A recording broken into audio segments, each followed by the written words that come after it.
اعوذ باللہ من الشیطان الرجیم بسم اللہ الرحمن الرحیم۔ اب اس سورہ مبارکہ کا جو ایک خاص مضمون آ رہا ہے وہ حضرت موسیٰ علیہ السلام پر ایمان لانے والے ایک بڑے سردار تھے قوم فرعون کے۔ ظاہر بات ہے کہ وہ بھی انسان تھے اور حضرت موسیٰ کی دعوت ان کے کانوں میں بھی پہنچی۔ اللہ نے کسی کا دل کھول دیا کہ بڑے درباری تھے، وہ ایمان لے آئے تھے لیکن اپنے ایمان کو انہوں نے مخفی رکھا۔ اور پھر جب ایک موقع آیا کہ فرعون نے یہ تجویز پیش کی کہ اب ہمیں موسیٰ کو مزید مہلت نہیں دینی چاہیے، اسے ہمیں قتل کر دینا چاہیے، تو جب یہ ریزولوشن رکھا گیا ہاؤس میں تو اس وقت پھر وہ کھڑے ہوئے، انہوں نے تقریر کی ہے۔ یہ مومن آل فرعون کی تقریر اتنی عظیم تقریر ہے اور اس اللہ کے اس بندے کا اللہ نے وہ مقام بنایا ہے۔ پورے قرآن میں اتنی لمبی تقریر کسی اور نبی بڑے سے بڑے رسول کی بھی نقل نہیں ہوئی جتنی کہ ان کی ہوئی ہے۔ نہ وہ نبی تھے نہ رسول تھے، فرعون کی قوم میں سے تھے، لیکن اللہ قدر فرماتا ہے جتنی فرمائے۔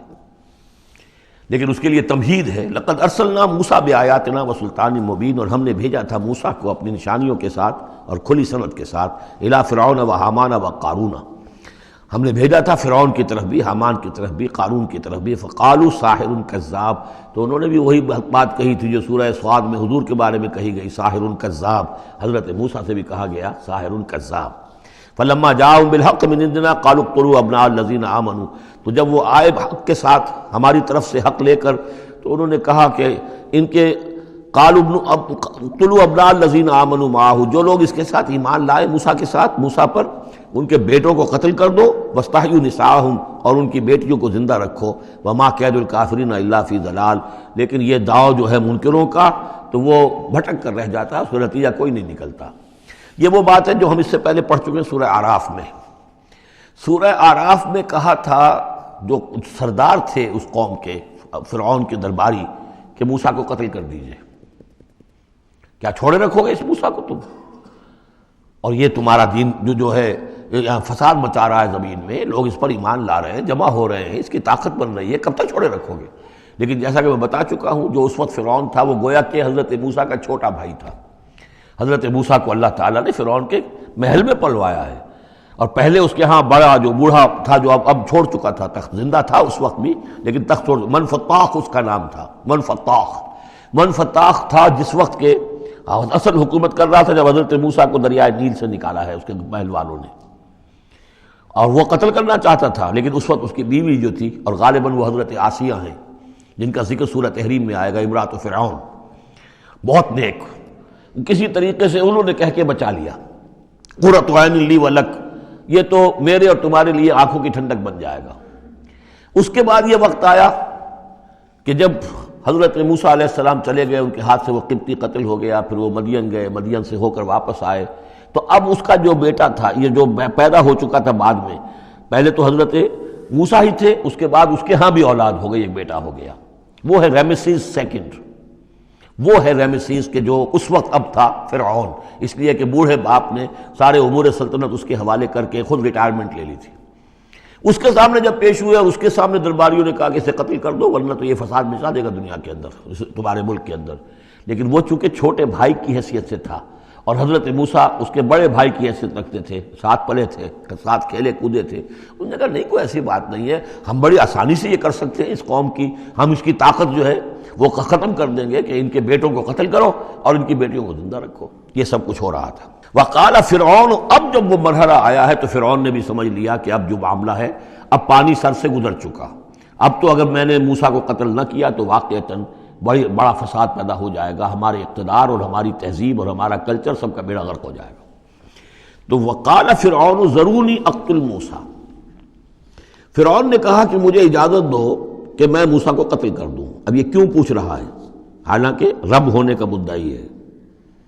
مطلق العنان بادشاہ، لیکن اسے اندازہ ہو گیا تھا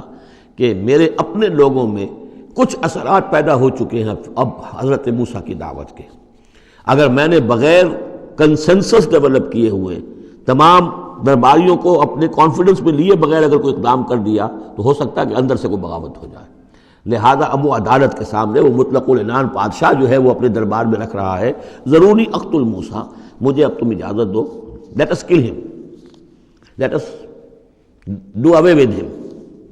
وَلْيَدْعُ رَبَّهُ، اور پکار لے وہ اپنے رب کو، ہمارے قتل کرنے کے مقابلے میں بچانے کے لیے پکار لے اپنے رب کو اگر بچا سکتا ہے۔ انی اخاف ان یبدل دینکم، مجھے اندیشہ ہے وہ تمہارا دین بدل دے گا، وَأَن یظہر فی الارض الفساد، یا زمین میں بہت بڑا فساد پیدا کر دے گا۔ وقال موسیٰ، اور موسیٰ نے کہا، یہ بات ان تک پہنچی ہوگی کہ دربار میں یہ مشورہ ہو رہا ہے، انہوں نے فرمایا انی عصت بربی و ربکم، میں تو پناہ پکڑتا ہوں اپنے رب کی اور تمہارے رب کی، من کل متکبر، ہر متکبر کے مقابلے میں، لا یؤمن بیوم الحساب، جو یوم حساب پر ایمان نہیں رکھتا۔ وقال رجل مومن من آل فرعون یکتم ایمانہ، اور کہا ایک مومن مرد نے جو آل فرعون میں سے تھا، یکتم ایمانہ، وہ ابھی تک اپنے ایمان کو چھپائے ہوئے تھا۔ گویا کہ یہ وقت تھا کہ اب وہ کھڑا ہوا، انہوں نے کہا کہ گویا کہ اب بن رہا ہے کہ میں ڈٹ کر بات کروں، اس لیے کہ یہ اقدام اگر فرعون نے کیا تو مسئلہ جو ہے اب وہ صورتحال بگڑ سکتی ہے۔ یہ ہے تقریر جو شروع ہو رہی ہے۔ وقال رجل مومن من آل فرعون یکتم ایمانہ اتقتلون رجلا ان یقول ربی اللہ، سوچو تم ایک شخص کو قتل کرنا چاہتے ہو محض اس جرم کی پاداش میں کہ وہ کہتا ہے میرا رب اللہ ہے۔ یہی الفاظ کہتے حضرت ابو بکر صدیق نے جب ایک مرتبہ ہجوم کیا ہے، مشرکین مکہ نے حضور پر حملہ کیا ہے، تو حضرت ابو بکر آڑے آئے ہیں اور یہ الفاظ کہے انہوں نے اتقتلون رجلا ان یقول ربی اللہ، کیا تم ایک شخص کو قتل کرنا چاہتے ہو، یعنی محمد کو صلی اللہ علیہ وسلم؟ جرم کیا ہے اس کا؟ یہی کہ وہ کہتا ہے میرا رب اللہ ہے، بالکل یہی الفاظ۔ اتقتلون رجلا ان یقول ربی اللہ وقد جاءکم بالبینات من ربکم، حالانکہ وہ تمہارے رب کی طرف سے واضح نشانیاں لے کر آیا ہے۔ وَإِن يَكُ كَاذِبًا فَعَلَيْهِ كَذِبُهُ، اور اگر وہ جھوٹا ہے تو اس کا جھوٹ کا وبال اسی کے اوپر آئے گا۔ وَإِن يَكُ صَادِقًا، اور اگر سوچ لو اگر وہ سچا ہوا، يُصِبْكُمْ بَعْضُ الَّذِي يَعِدُكُمْ، تو پھر تم پر وہ کچھ چیزیں آئیں گی جس کی کہ وہ دھمکی دے رہا ہے اور تمہیں بتا رہا ہے عذاب الہی آئے گا اور تم تباہ و برباد کر دیے جاؤ گے۔ اگر سچا ہے تو تم پر پھر وہ عذاب آئے گا۔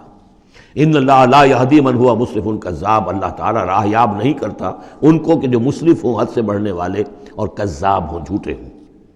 یا قوم لکم الملک اليوم، اے میری قوم کے لوگو آج تو اختیارات تمہارے ہاتھ میں ہیں، تمہاری بادشاہت ہے، تمہاری حکومت ہے، ظاہرین فی الارض، تم زمین میں غالب ہو، تمہارا ڈنکا بج رہا ہے۔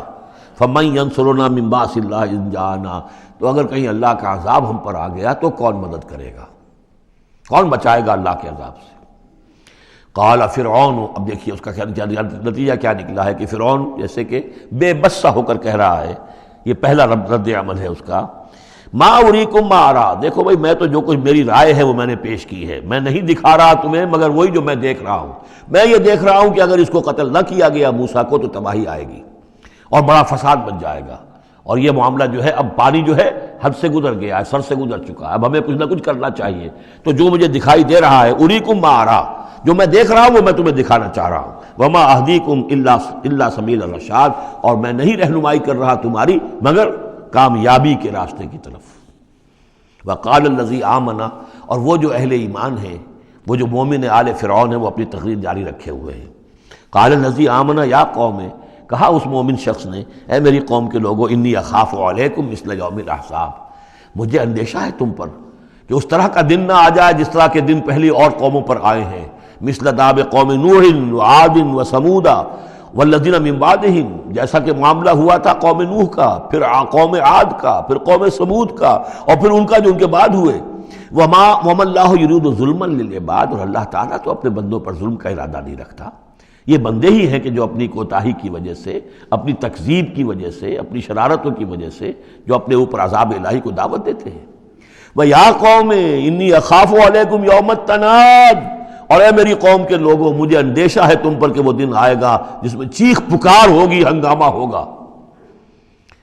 یوم تولون مدبرین، جس روز تم پیٹھ دکھا کر، پیٹھ موڑ کر بھاگو گے، ما لکم من اللہ من عاصم، لیکن پھر اللہ کے پکڑ سے تمہیں بچانے والا کوئی نہیں ہوگا۔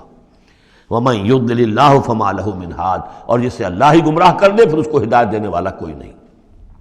وَلَقَدْ جَاءَكُمْ يُوسُفُ مِنْ قَبْلُ بِالْبَيِّنَاتِ، اور دیکھو تمہارے پاس پہلے یوسف آئے تھے واضح نشانیاں لے کر، اس کو اللہ نے کیسی تعبیر الاحادیث سکھائی تھی، اس نے کیا کیا تھا، اس نے بادشاہ کے، اس وقت کے بادشاہ کے خواب کی تعبیر بتائی تھی، اس نے اس ملک کو تباہی سے بچایا تھا، اس کو بھی تم نے مانا نہیں۔ حالانکہ انہوں نے اس طرح کی دعوت بھی نہیں دی. یہ بات ذہن میں رکھیے، رسول نہیں تھے یوسف صرف نبی تھے. لیکن یہ کہ تم نے مانا تو نہیں اس کو، تم اس پر ایمان تو نہیں لائے، تم نے نہیں مانا کہ وہ اللہ کے نبی ہے. وَلَقَدْ جَاءَكُمْ يُوسُفُ مِنْ قَبْلُ، اور اس سے یہ بات معلوم ہو گئی کہ حضرت یوسف اور حضرت موسیٰ کے درمیان بنی اسرائیل میں کوئی نبی نہیں ہے. اس لیے کہ اگر کوئی اور نبی ہوتے تو یہ مومن آل فرعون ان کا بھی تذکرہ کرتے.